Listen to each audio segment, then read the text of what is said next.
দেখো কাজের থেকে তো চলে আসলাম, আর আমি এসছি আর ছেলেও আসলো। যে ব্যাগপত্র ড্রেসটা ছেড়ে এখন বাবার সঙ্গে গেল ফাটা পরোটা খেতে।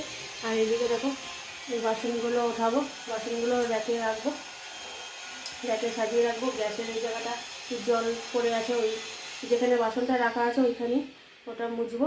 মুছে এবার ঘর দেওয়ার মোছা, দিদি এসে মুছে দিয়ে গেছে একদম। দেখো ঠাকুরের বাসনও মাজা,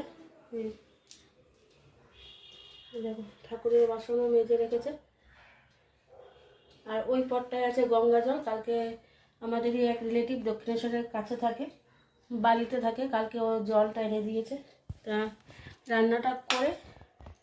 রান্না করে পুজো দেবো। পুজো এখনও দেওয়া হয়নি, সবে কাজের থেকে আসলাম। সব দিক হয়ে ওঠে না গো, মানে বাইরে কাজে গেলে মানে ঘরেরটা মানে খামতি থাকে, আবার ঘরে করতে গেলে বাইরে কাজে যাওয়া হয় না।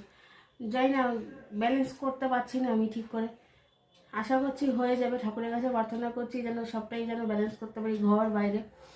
চলো এখন আমি ঝটপট করে আগে বাসনটা উঠাবো। সবার আগে প্রথম কাজ বাসন উঠিয়ে তারপর এই ঘর ঠিক করব। স্কুলের ব্যাগ ফ্যাগ সব ছড়িয়ে আছে, চলো।